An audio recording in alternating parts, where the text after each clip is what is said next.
Hey guys, today we're going to be doing a step-by-step exterior detail of our Volvo XC60. Here you can see the current state, not too bad, but definitely needs a clean.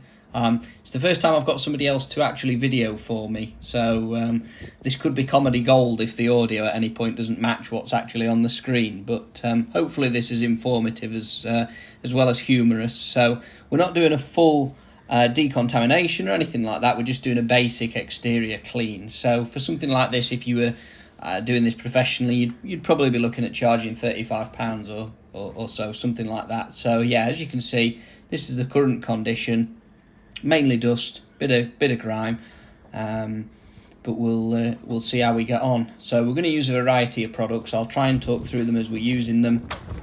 Like I say, step by step for beginners really. We're just covering the basics here that should hopefully minimise scratches, swirls, all that kind of stuff.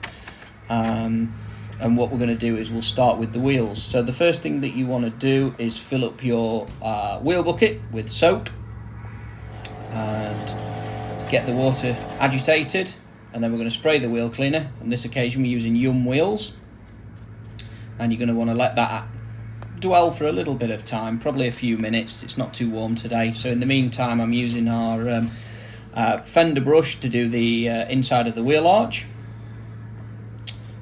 and both sides, and then after that what you want to be doing is doing the tyres. So again, I'm using another brush. It's a Tough Shine tyre brush this time, so that'll get all of the crap and everything off the tyres. And once that's done, what you want to do is the barrels of the wheels. As you can see, I tried the wrong size wheel woolly to start with. You can use different types of brushes, but wheel woolies are really kind, especially on a painted surface like these wheels. So in between all of the spokes, get plenty of soap in there, get everything nice and agitated. Difficult to do behind the calipers of those wheels. So then what we moved on to then was you can either use a brush, or in this case I'm using a lamb's wool mitt, I believe it's Maguire's, just to get it all in between and behind the spokes, get the faces of the wheels. These wheels aren't too tricky to clean, to be honest. They're not too bad at all. So once you've done all that, we're going to move on to a rinse. Now I think we forgot to film the first bit of the rinse, so here you can see the products dwelling, just giving them a little bit of extra time. The sun was, although it was cold, it was glaring, so things were drying, so didn't leave them as long as I perhaps would have liked to. So you move on to a rinse. As you can see, we missed the first part of the rinse there, but you want to get the jet wash in all of the arches and all around the wheel. Give them a good soak, and then repeat for the other three wheels. The next thing we moved on to was the snow foam. So we're using Yum foam, another Yum car product. I'll do some separate reviews on these. You want to give the car a good soaking. I've used, probably the way I'd describe it is to fill the bottle, fill your snow foam line, it's about an inch from the bottom with product, and then the rest with water. I'm using lukewarmish water. You just want to make sure the whole car's covered, and then a top tip, if you've got any left afterwards, don't throw it away. I tend to tip the rest in my shampoo bucket ready for the contact wash. So you want to leave this for a good 5 minutes to dwell. While this is dwelling, I tend to run around doing other things like tidying up the wheel bucket, getting the shampoo bucket ready for the contact wash just while it's soaking on. Especially in winter, you get a little bit of extra time to think about what you're going to be doing.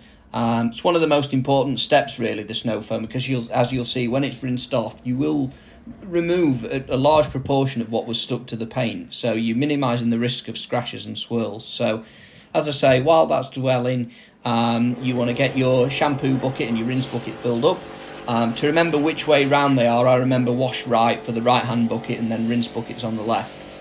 So once you've done that, you can rinse the snow foam off.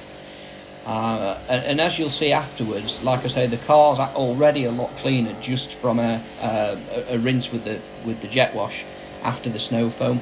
Try and keep the hose away from scratching from tapping on the side of the car. You don't want to scratch the car from all the grit and stuff that's stuck to the jet wash hose. It's quite a tall car this, and I'm quite short, so it's always difficult for me to get the pressure washer over the roof properly. So you want to rinse the vehicle off. Get rid of all the foam, get rid of as much of the contaminants as you possibly can. I tend to think that this stage probably you should probably be, when you get a bit quicker at it, you'll be about 20 or so minutes in by now, I would think, something like that. It's really important at this stage that you do rinse all of the foam away, or at least as much as you can. Then we'll move on to the contact wash once we've finished rinsing. That's a very close-up shot there, a very cinematic shot. So you want to start, as I'm sure everybody knows, towards the top of the vehicle with the windows, stuff like that, and work your way down with the shampoo. Again, using a wash mitt, not a sponge. If you drop it on the floor, you need to throw it in the wash and get a clean one out. These don't cost very much money. Much better than using a sponge. Towards the top of the vehicle, I tend to do a couple of panels and then wring out and rinse the mitt, and then towards the bottom, rinse it more often. And then once you've gone around the entire vehicle, it's important that we start rinsing this off as soon as we can. So this is the most frantic step, really.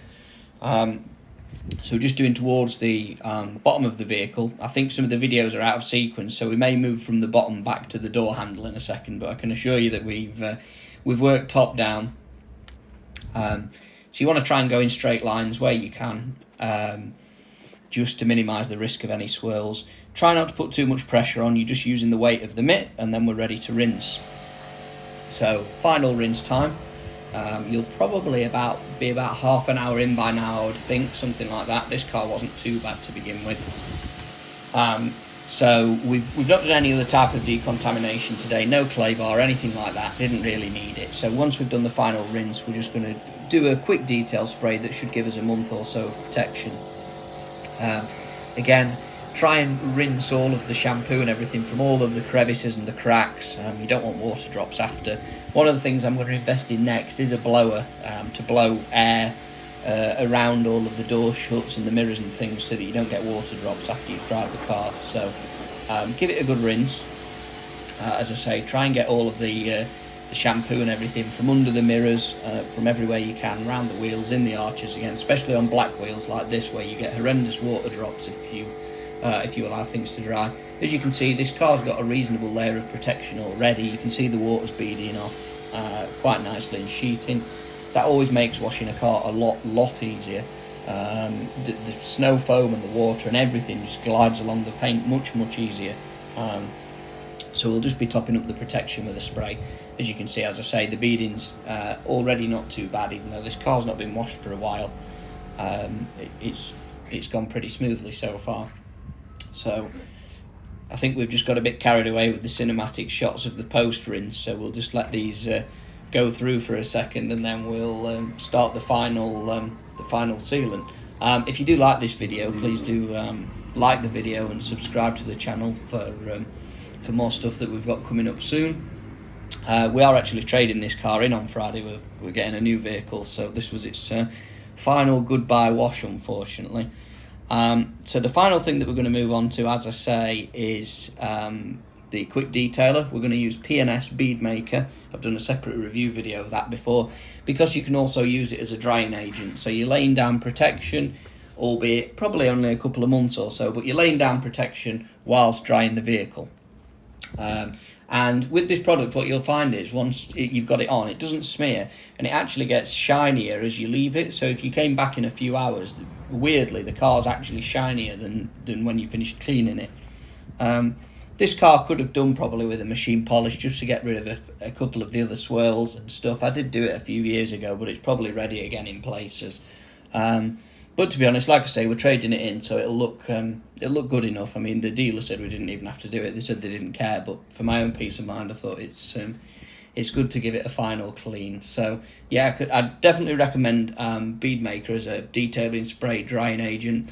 If you apply it dry, it does leave slightly more protection than using it wet like this. But if you use it every time you've washed your car, then you should never really have any need for anything else, to be honest. It's nice and quick. There are cheaper detailing sprays. And then we've just got some final shots here. One of the things I'd forgotten to do was the door sills and the door shuts and everything. So you will see a shot of that in a second, because bit of a rookie mistake to forget to do those. You clean your car and open the door and the inside of the sills are filthy. But you can see the results here. This has probably only taken, probably getting on for 45 minutes, 50 minutes now. it's probably as clean as you can get in that time. And to be honest, like I say, if you were doing this professionally or you were cleaning your car, neighbours' cars or something, £30 to £35, and I think they'd be more than happy with the results that you can see here. No watermarks, no smearing. Beadmaker's done a good job. You'll just see probably the odd water drip trying to come down from the mirrors, hence me wanting to buy the, you can see a few swirls there that could have done with polishing out. A few drips from the mirrors, which is why I'm going to buy a blower next. But swirls are inevitable. It's impossible never ever ever to get swirls, so don't be disheartened if, like after this car, it's probably 5 years or so since it was machine polished. Don't be disheartened if you do get the odd swirl coming back. It just happens, unfortunately. So we've got a clean cloth here. We're using Beadmaker again as lubrication, protection, and it's not really got cleaning properties as such, but that's all you need for these areas where you've got loose grime and stuff. So that's the end of the video, guys. Like I say, please subscribe if you've enjoyed this, and thanks for watching.